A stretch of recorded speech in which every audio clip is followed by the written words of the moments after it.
Structure of item.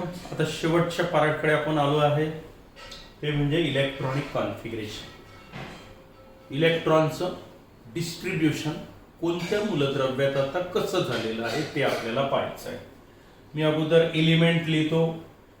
Hydrogen पहिला सुरुवातीपासून हे एलिमेंट, ठीक आहे, नाव देतो. एलिमेंट कोणता? Hydrogen. Symbol with atomic number, symbol आणि त्याचा ॲटॉमिक नंबर. ॲटॉमिक नंबर म्हणजे काय? नंबर ऑफ इलेक्ट्रॉन म्हणा किंवा number of proton present in the atom, चालेल. आणि आता त्याचं configuration, element, symbol with atomic number. मी नोट्स मध्ये दोन वेगवेगळे लिहिले, ॲटॉमिक नंबर आणि सिम्बॉल. नाही लिहिलं तरी चालेल, असंच लिहा तुम्ही. आणि हे आता इलेक्ट्रॉनिक कॉन्फिगरेशन त्याचं, चालेल. आता पहिलं मूलद्रव्य आहे आपलं हायड्रोजन, ज्याचा ॲटॉमिक नंबर 1 आहे. हायड्रोजन बॉटमला लिहायचा H1, म्हणजे काय? एकच इलेक्ट्रॉन आहे. मग आता पहिलाच इलेक्ट्रॉन आहे. अबव प्रिन्सिपल काय सांगतं? लोएस्ट एनर्जी शेल मध्ये तो जाईल. मग सगळ्यात कमी एनर्जी लेवल कोणाची आहे? पहिल्या शेल मधला S सबशेल 1 इलेक्ट्रॉन. हे झालं याचं कॉन्फिगरेशन. पहा बरं, पहिल्या शेल मधल्या S सबशेल मध्ये 1 इलेक्ट्रॉन आला. डोक्यावर आता मी हा इलेक्ट्रॉन दाखवला. S ही सबशेल म्हणा किंवा ऑर्बिटल म्हणा. 1 म्हणजे काय? Principal quantum number. म्हणजे काय? कोणत्या शेल मध्ये? पहिल्या शेल मधल्या S सबशेल मध्ये 1 इलेक्ट्रॉन आहे. हे झालं हायड्रोजनचं इलेक्ट्रॉनिक कॉन्फिगरेशन. हायड्रोजन एकच इलेक्ट्रॉन 1s1, अर्थ आला लक्षात. दुसरा आहे हेलियम, He लिहितो सिम्बॉल, ॲटॉमिक नंबर 2, म्हणजे 2 इलेक्ट्रॉन आहे. मग 2 इलेक्ट्रॉन पहिल्या शेलची कॅपॅसिटी 2 चीच आहे. S मध्येच राहतील. मग याला 1s2 लिहिल मी. आता पहा बरं, पहिल्या शेल मधल्या S सबशेल मध्ये 2 इलेक्ट्रॉन. डोक्यावर ते नंबर ऑफ इलेक्ट्रॉन दाखवले, संपलं. हा झाला हेलियम. आता पहिली शेल संपली. आता पुढे हेलियम नंतर lithium, lithium Li3 atomic number. आता 1s2, 2 इलेक्ट्रॉन पहिल्या शेल मध्ये. आणि आता तिसरा इलेक्ट्रॉन कुठे जाईल? दुसऱ्या शेल मध्ये जाईल. दुसऱ्या शेल मध्ये गेला तर तिथं 2 सबशेल आहेत, S आणि P. ज्याची एनर्जी कमी तो अगोदर भरल्या जाईल. एनर्जी कमी कोणाची? 2s ची आहे. मग अगोदर 2s, मग म्हणून आपण लिहूया 2s1. S मध्ये 2 इलेक्ट्रॉन, दुसऱ्या शेल मधल्या S मध्ये 1 इलेक्ट्रॉन, झाले 3 इलेक्ट्रॉन. ठीक आहे. लिथियम नंतर कोण? 4 नंबरवर याला म्हणणार आहोत आपण इलेक्ट्रॉनिक कॉन्फिगरेशन. लिथियम नंतर beryllium, BERYLLIUM, beryllium, symbol BE 4. मग कॉन्फिगरेशन लिहिणार मी 1s2, 2s2, संपलं. S मध्ये 2 ची कॅपॅसिटी आहे. आता बेरिलियम नंतर boron 5, boron capital B symbol, atomic number 5. आता काय होईल मुलांनो? 1s2, 2s2, 2p1 म्हणेल मी, पण बेटर वे याला आपण आता 2px म्हणूया, 2px1. कारण आता P सबशेल सुरू झाली. P सबशेल मध्ये किती ऑर्बिटल आहेत म्हटलं होतं मी? 3. कोणते कोणते? px, py, pz, 2px, 2py, 2pz. आता इथे येईल हुन्स रूल. पहिला इलेक्ट्रॉन कुठे येईल? आता 2px मध्ये आला हा 2px. दुसऱ्या शेल मधली P सबशेल, px ऑर्बिटल, त्यात 1 इलेक्ट्रॉन. आता कार्बनचं काय होईल पुढे? पहा, बोरॉन नंतर carbon, carbon 6c atomic number 6. काय होईल? 1s2, 2s2. P ची कॅपॅसिटी 6 इलेक्ट्रॉनची आहे. मग आता हे झाले 4 इलेक्ट्रॉन. 5वा इलेक्ट्रॉन इथे आणि 6वा कुठे येईल? आता इथे येईल की py मध्ये जाईल? इथे येईल की py मध्ये जाईल? py मध्ये. का बरं?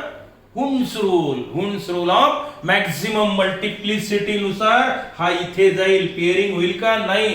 पेअरिंग तेव्हाच होईल की जेव्हा या प्रत्येकात एक एक इलेक्ट्रॉन जाईल. मग कार्बनचं कॉन्फिगरेशन तुम्ही काय लिहिणार? 2px1 2py1. काही अडचण? 2px1 2py1. त्यानंतर सातवं मूलद्रव्य पहा, कोण आहे 7 नंबरवर? नायट्रोजन.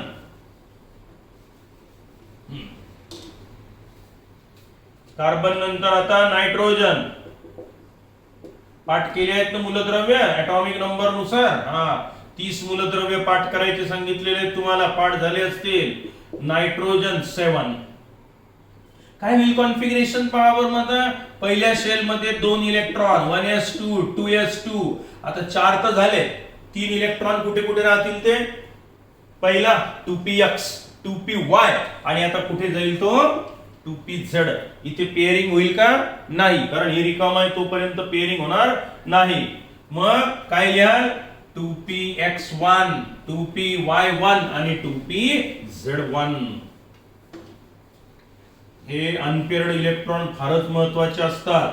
एका ऑर्बिटल मध्ये एकच इलेक्ट्रॉन आला तर त्याला म्हणायचं अनपेअर्ड इलेक्ट्रॉन, आणि 2 आले तर त्याला काय म्हणाल? Paired electron. काय? जर सिंगल इलेक्ट्रॉन असेल ऑर्बिटल मध्ये तर अनपेअर्ड इलेक्ट्रॉन म्हणायचं, आणि 2 आले तर त्याला काय म्हणायचं? Paired electron. हे अनपेअर्ड इलेक्ट्रॉनच खरं म्हणजे गुणधर्म ठरवतात, म्हणून हे काढता आले पाहिजे. मी जर विचारलं नायट्रोजन मध्ये किती अनपेअर्ड इलेक्ट्रॉन आहे, तर तुम्हाला कॉन्फिगरेशन वरून सांगता येईल, हुन्स रूल वरूनच सांगता येईल की सर नायट्रोजन मध्ये किती अनपेअर्ड इलेक्ट्रॉन आहेत ते. त्याच्यासाठी आपण शिकलो आहे 1s2 2s2 2px1 2py1 2pz1. म्हणजे काय झालं मुलांनो? हे बघा, ही दुसऱ्या शेल मधली पी सबशेल. मग पहिला इलेक्ट्रॉन px मध्ये आला, दुसरा py मध्ये आला, नंतर pz मध्ये आला. आता पुढे ऑक्सिजन आहे. Oxygen O8 1s2 2s2. आता काय होईल? आता पेअरिंग सुरू होईल इथे, कारण आता हे भरले गेलं, एक एक सिंगल इलेक्ट्रॉन आला. म्हणजे हे काय होईल? 2px2 2py1 आणि 2pz1. नायट्रोजन मध्ये अनपेअर्ड इलेक्ट्रॉन किती होते? 3. हाई अनपेअर्ड आहे, हाई अनपेअर्ड आहे, हाई अनपेअर्ड आहे. आता जेव्हा इथे तुम्ही आलात, आता मी जर म्हटलं ऑक्सिजन मध्ये अनपेअर्ड इलेक्ट्रॉन किती? हे बघा, हे पहिलं ऑर्बिटल, हे दुसरं ऑर्बिटल, इथे 2 आहेत, इथेही 2 आहेत, इथेही 2 आहेत, इथे सिंगल आहे, इथे सिंगल आहे. सांगा बरं, ऑक्सिजन मध्ये अनपेअर्ड इलेक्ट्रॉन किती? Paired paired paired. हा एक अनपेअर्ड, हा पण अनपेअर्ड, म्हणजे किती? 2 अनपेअर्ड. नायट्रोजन मध्ये किती अनपेअर्ड? 3 अनपेअर्ड. याच्यावरून व्हॅलेन्सी ठरत असते, याच्यावरून तो किती बॉन्ड तयार करतो ते ठरत असतं. म्हणजे गुणधर्म शिकतात. नायट्रोजन, तुम्हाला नायट्रोजन हायड्रोजनचं कॉम्बिनेशन NH3 लिहिता तुम्ही, अमोनिया, आणि ऑक्सिजन हायड्रोजन H2O लिहिता. एका ऑक्सिजन सोबत 2च हायड्रोजन आले, नायट्रोजन सोबत 3 आले. हे ठरवतं ते. हे 2 अनपेअर्ड इलेक्ट्रॉन आहे, इथे 3 आहेत. बरोबर आहे? ठीक आहे, त्याचा विचार पुढच्या प्रकरणात आपण करणार आहोत. मग आता तुम्हाला नायट्रोजनचं माहिती झालं, आता ऑक्सिजनचंही माहिती झालं. नंतर कोण आहे? Fluorine. F9 configuration 1s2 2s2 2px2 2py2 आणि 2pz1. काही अडचण? आता पेअरिंग सुरू झालं. इथे आला, इथे आला, बरोबर 9 इलेक्ट्रॉन. वर डोक्यावरची बेरीज 2 4 6 8 आणि 1 9. आता काय होईल? 10 मध्ये इथे पण पेअरिंग होऊन जाईल, नाही का? मग फ्लोरीन नंतर कोण आहे तो? निऑन. Neon Ne10. काय configuration? 1s2 2s2 2px2 2py2 2pz2. भरली शेल. मग याच्याऐवजी एकदा शेल भरली किंवा ती सबशेल जर भरली मुलांनो, तर तुम्ही डायरेक्टली 2p6 लिहून टाकायचं, काही अडचण नाही. 2p6 म्हणजे p सबशेल मध्ये px py pz सगळे भरलेले. मग तुम्ही आता 2px2 y2 z2 असं लिहायची गरज नाही. आता 2p6 झालं, शेल भरली, म्हणजे अनपेअर्ड इलेक्ट्रॉन 0 0. निऑनकडे 0 अनपेअर्ड इलेक्ट्रॉन आहे, म्हणून 0 बॉन्ड तयार करतो, तो बॉन्डच तयार करत नाही. हेच आहे सगळं कॉन्फिगरेशनवर. मग आता 10 पर्यंत काही अडचण? Very simple. तुम्हाला अर्थ समजेल मुलांना. मी जर डायरेक्टली शिकवलं असतं हे सोपं होतं मला सांगणं, पण तुम्हाला अर्थ नसते समजले की असंच का झालं. मग याच्यासाठीच आपण क्वांटम नंबर शिकून मग इलेक्ट्रॉनिक कॉन्फिगरेशन कडे आलो. ज्याला हे कॉन्फिगरेशन आता समजेल त्याला केमिस्ट्रीच्या पदार्थाचे गुणधर्म समजायला अतिशय मदत होणार आहे. आणि याच्याशिवाय तुम्ही कोणतंच प्रकरण शिकून घेऊ शकत नाही खरं म्हणजे. आणि म्हणूनच मी अगोदर तुमचं ते बेसिक कन्सेप्ट वगैरे ते सगळं बाजूला, त्या बेसिक कन्सेप्ट पेक्षा हाच बेसिक कन्सेप्ट सगळ्यात महत्वाचा होता, कॉन्फिगरेशन. कारण त्याच्याशिवाय कोणतेच गुणधर्म पदार्थाचे आपल्याला एक्सप्लेन करता येत नाही. मी अगदी तुम्हाला सोयीचं, तुम्हाला समजेल याच पद्धतीनं अशाच क्रमानं ते प्रकरण शिकवणार आहे, जेणेकरून ते तुम्हाला समजायला सोयीचे होतील. बरोबर आहे. मग आता आपण पुढे जाऊ. कुठपर्यंत आलो? 10. आता 11व्या नंबरवर कोण आहे? सोडियम. चालेल. सोडियम काय सिंबॉल? Na. ऍटॉमिक नंबर किती? 11. काय कॉन्फिगरेशन लिहिता? 11 इलेक्ट्रॉनची भरती. 1s2 2s2 2p6. पहा बरं, पहिल्या शेल मध्ये 2 इलेक्ट्रॉन, दुसऱ्यामध्ये 8 इलेक्ट्रॉन, नाही का? पहिली शेल भरली, दुसरी पण भरली. आता 10 इलेक्ट्रॉनची भरती. 11वा इलेक्ट्रॉन पहिल्या शेल मध्ये जागा नाही रे भाऊ. सेकंड शेल फ्लो, जागा नाही, कारण भरली, त्याची कॅपॅसिटी संपली. आता आली तिसरी शेल. तिसऱ्या शेल मध्ये 3 सबशेल आहेत, एस पी डी. एस आहे, पी आहे, डी आहे. मोठी शेल आहे. एस मध्ये 2 इलेक्ट्रॉन, पी मध्ये 6 इलेक्ट्रॉन, डी मध्ये 10 इलेक्ट्रॉन, 18 इलेक्ट्रॉनची भरती करायची आता तिसऱ्या शेल मध्ये.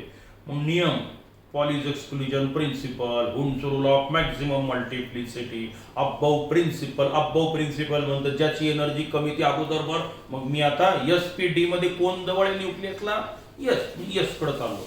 मग तिसऱ्या शेल मधलं एस ऑर्बिटल, त्याच्यामध्ये 1 इलेक्ट्रॉन आला, नाही काय?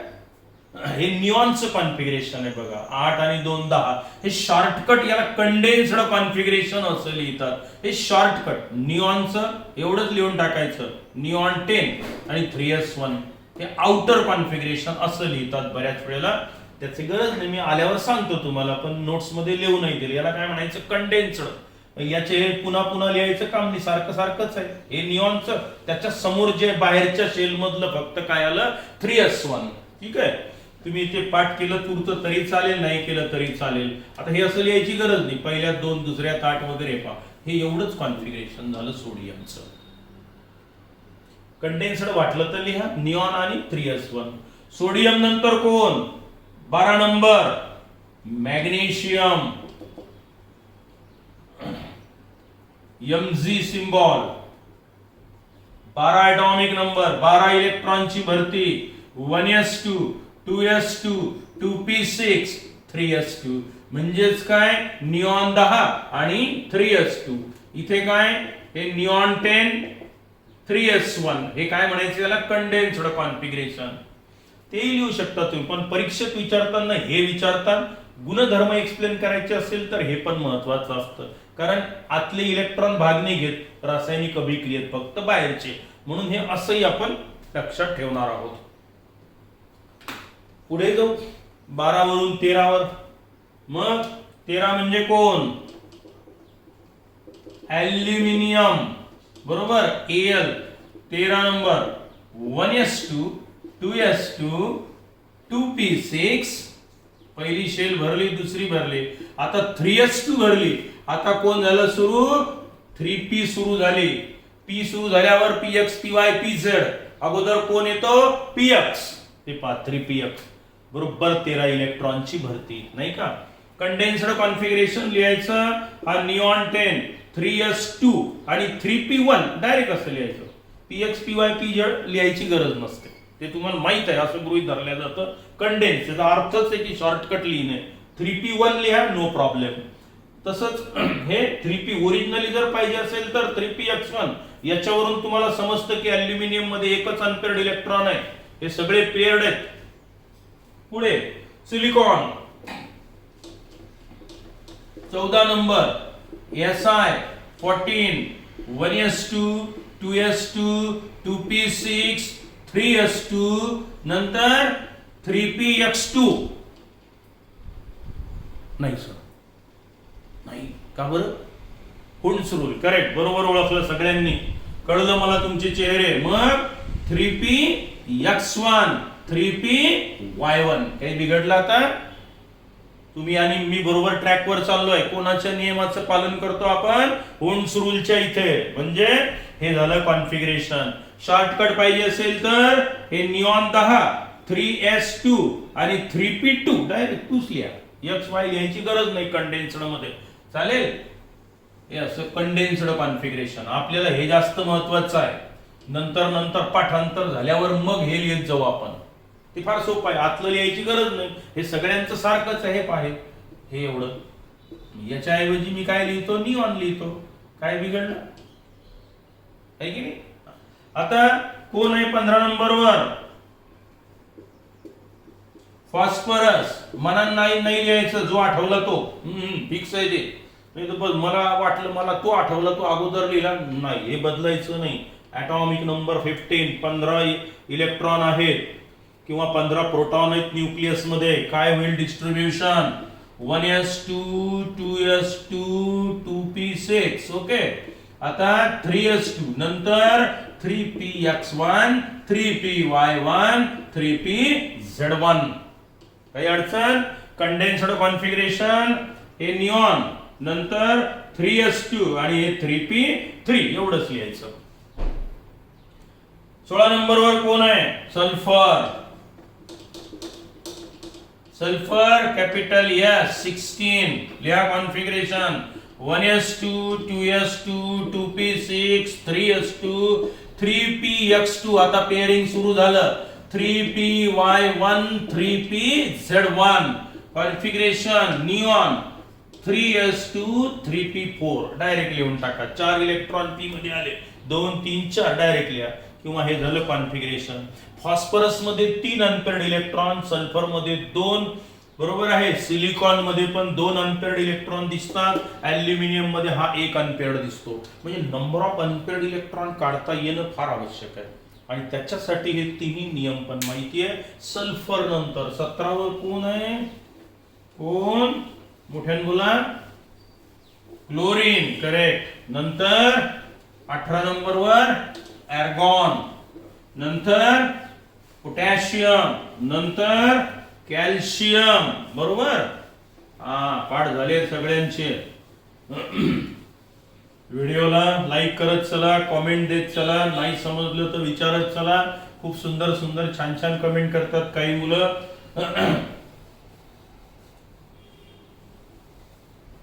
जेवढ्या तुमचा रिस्पॉन्स येईल तेवढी केमिस्ट्री चांगली वाटेल शिकवताना मला. ठीक आहे. आता कोण? क्लोरीन. Chlorine Cl 17. सांगा configuration. 1s2 2s2 2p6 3s2 3px2 3py2 आणि 3pz1. काही बिघडलं? p ची कॅपॅसिटी कितीची असते? 6 इलेक्ट्रॉनची.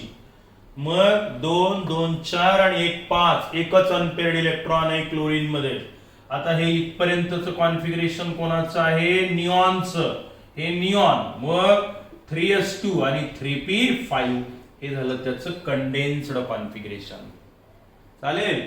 त्यानंतर क्लोरीन नंतर कोण आलं? आर्गॉन. Argon Ar18. मग 1s2 2s2 2p6 3s2 3p6 लिहून टाकू डायरेक्ट, कारण p सबशेल भरली आता. अर्थात ते काय? 3px2 3py2 3pz2 होईल ते. मग पूर्ण शेल भरली डायरेक्ट लिहून टाका. झालं. हे कोण? हे झालं आर्गॉनचं कॉन्फिगरेशन. आता हे आर्गॉन म्हणजे आर्गॉन. इथं कंडेन्स्ड कॉन्फिगरेशन आर्गॉन 18 काही लिहायची गरज नाही. पुढे नंतर 19 नंबरवर येतो potassium. Potassium K 19 1s2 2s2 2p6 3s2 3p6. मुलांनो आता अबव प्रिन्सिपल काय सांगतं पहा. तिसरी शेल, पहिली शेल भरली, दुसरी शेल भरली, तिसऱ्या शेल मध्ये 3 सबशेल आहेत, एस आहे, पी आहे आणि 3D आहे. बरोबर आहे. हे 3D आणि नंतर कोण सुरू होतं 4s. आता जो 19वा इलेक्ट्रॉन आहे तो या डी मध्ये जात नाही. मग तो कुठे जातो? अगोदर 4s मध्ये. म्हणजे इथे इलेक्ट्रॉन आहे का? नाही. कारण का अबव प्रिन्सिपल नुसार अगोदर कोण भरल्या जातं 4s मग 3D. मग आता हे 3D 0 4s1 लिहिलं चालतं, ती रिकामीच आहे बाबा, ती तशीच आहे, त्याच्यात काही इलेक्ट्रॉन आला नाही. त्याच्यात जर आला तर त्याची एनर्जी 4s पेक्षा वाढते, म्हणून मग अगोदर 4s मध्ये इलेक्ट्रॉन गेला. आपलं काय गेलं? जाऊ द्या, 3D च्या ऐवजी 4s मध्ये गेला, नियमानुसार गेला, अब्बावनुसार जाऊ द्या. बरोबर आहे. मग कोणी कोणी हे 3D 0 नाही लिहिणार, ओके, नो प्रॉब्लेम, 4s1 लिहिल तरी चालतं. तुम्हाला जर वाटलं तर तुम्ही 3D 0 लिहा. म्हणजे तुम्हाला हे कळेल की तिसरी शेल जी होती ती रिकामीच राहिली, राहू द्या. आणि नंतर इलेक्ट्रॉन डायरेक्ट एस मध्ये गेला, 4s1 हेही लिहिलं तर चालेल, नाही लिहिलं 3D तरी बिघडत नाही. तुमच्या सोयीनं तुम्ही काही लिहा. आता पोटॅशियम नंतर आहे calcium, Ca20, 1s2 2s2 2p6 3s2 3p6 3d0 4s2 याची कॅपॅसिटी 2 ची नाही का. आता समजा तुम्हाला कंडेन्सर कॉन्फिगरेशन लिहायचं असेल याचं, तर कसं लिहाल पहा बरं तुम्ही. या इथे लिहून दाखवतो मी, ठीक आहे. कंडेन्सर कॉन्फिगरेशन लिहायचं काम पडलं पोटॅशियम, बाकीच्यांचे तर मी लिहिले. आता पहा, जो इनर्ट गॅस आला त्याचं कोर कॉन्फिगरेशन लिहायचंय. आतापर्यंत मी कोण निऑन वापरत होतो की नाही. आता पहा, हे राहील कॉमन सगळ्यांसाठी आर्गॉनचं. म्हणजे याचं काय होईल आता, हे बघा, आर्गॉन 18 म्हणजे हे कॉन्फिगरेशन. इथून पुढे कोणाचं आलं ते लिहून टाकायचं, 3d0 4s1. हे वाटलं तर लिहा, नका लिहू, एवढंच लिहा, ओके, तरी चालतं. पण अधिक सोयीसाठी की मला सगळं कळलेलं आहे हे सांगण्यासाठी असं लिहा, इम्प्रेशन पडेल. माझ्यावर नाही, पेपर तपासणाऱ्यावर, माझ्यावरही पडेल, ठीक आहे. कारण तुम्हाला समजलं, याच्यात मला आनंद आहे. 3d0 4s1 इथे काय 3d0 4s2 याचं कॉन्फिगरेशन. पण आता मी निऑन नाही लिहिणार, काय आर्गॉन 18 इनर्ट गॅसचं, आणि नंतर 3d0 4s2 झाले 20. आता 21चं काय, 21वा इलेक्ट्रॉन आता एंट्री घेईल इथे. 4s भरली, आता कोणाचा नंबर लागतो 3D. हे सोडून दिलं, आता 4s इलेक्ट्रॉनची एंट्री बाहेरून आतल्या 2 नंबरच्या शेल मध्ये चालली. याला संक्रामक मूलद्रव्य म्हणत असतो आपण, ज्याला ट्रान्झिशन एलिमेंट म्हणतात. कदाचित वाक्य येऊन गेलेलं असेल. आता इलेक्ट्रॉनची चौथी शेल मध्ये 2 इलेक्ट्रॉन आहे, ते फिरून राहिले चौथ्या शेल मध्ये. इलेक्ट्रॉन चौथीत नाही चालला, तिसऱ्यात आला, तिसऱ्यातल्या डी सबशेल मध्ये आला, नाही का. बस तेच संक्रामक मूलद्रव्य, ज्याला डी ब्लॉक एलिमेंट म्हणतो आपण. थोडं सुंदर सुंदर टॉपिक आहेत समोर. पिरियॉडिक टेबल काय, ऑक्सिडेशन नंबर काय, नेचर ऑफ बॉन्डिंग काय, एक से बढ़कर एक टॉपिक है. अतिशय अप्रतिम सुंदर टॉपिक आहे.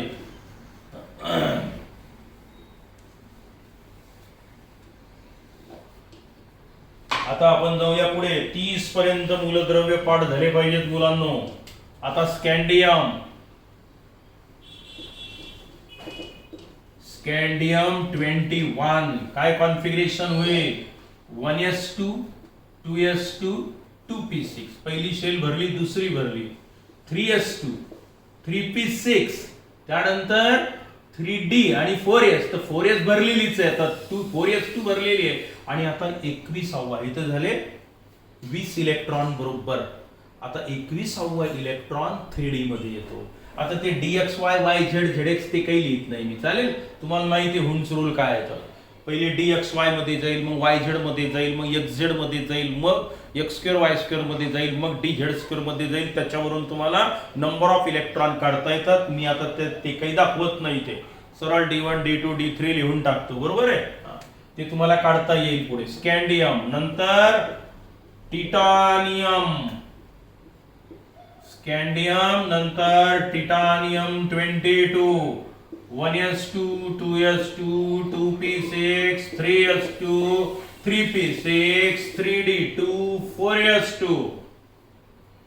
पहा आता मी लिहित चालतो, समजलं तुम्हाला मी काय करणार आहे? एक एक इलेक्ट्रॉन वाढवत चाललोय डी मध्ये. Scandium, titanium, व्हॅनाडियम,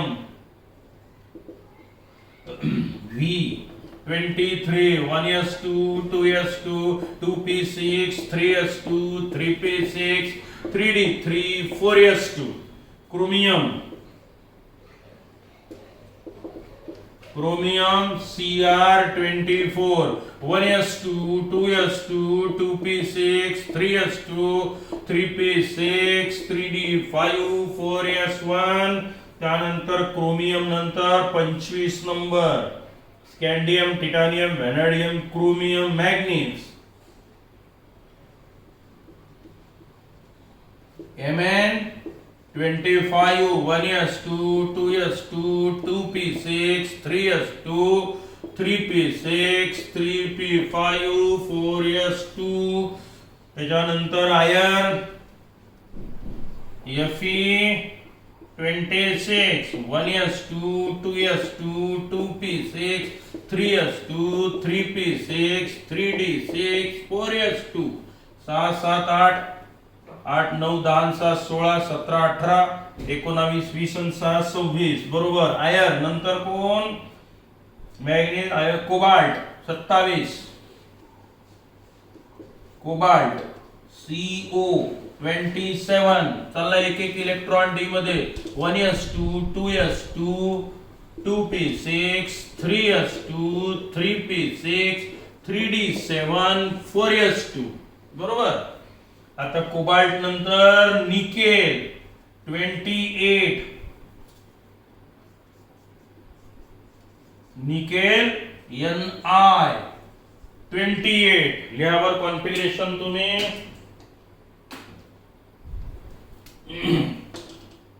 1s2 2s2 2p6 3s2 3p6 3d8 4s2. चालेल. चल एक एक इलेक्ट्रॉन वाढवत मी डी मध्ये, नाही का. त्यानंतर निकेल. निकेल नंतर कोण आहे? कॉपर आणि शेवटी झिंक. बरोबर आहे. मग निकेल नंतर कॉपर लिहितो COPPR copper Cu29 1s2 2s2 2p6 3s2. त्यानंतर 3p6 3d10 आणि 4s1. शेवटी zinc. Zinc Zn30 1s2 2s2 2p6 3s2 3p6 3d10 4s2. बघा कॉन्फिगरेशन 30 पर्यंतचे मूलद्रव्य मी लिहिले. मुलं गोंधळ करून राहिले, सर चुकवलं, उजळणी चुकली तुमची कुठेतरी, नाही का. सर उजळणी चुकवली तुम्ही, 2 ठिकाणी तुम्ही प्रॉब्लेम करून ठेवला. नाही साधी उजळणी येत नाही सर, असं कसं काही झालं. कुठं चूक केली मुलांना मी तुमच्या भाषेत? क्रोमियम मध्ये, नाही का. बघा बरं, क्रोमियम इथे चूक केल्यासारखं वाटून राहिलं तुम्हाला, नाही का. अजून कुठे रे मुलांना काय व्हायला पाहिजे होतं हे पाहे. ह्याच चुका केल्या मी. M I right? तुम्ही बरोबर आहे, तुम्ही चुका बरोबर शोधल्या माझ्या, की सर आहे उजळणी येत नाही. 4 नंतर 3 नंतर 4 टाकायचं तर 5 लिहिलं, आणि 2 नंतर 2 2 2 1 का बरं लिहिलं इथं असं आहे.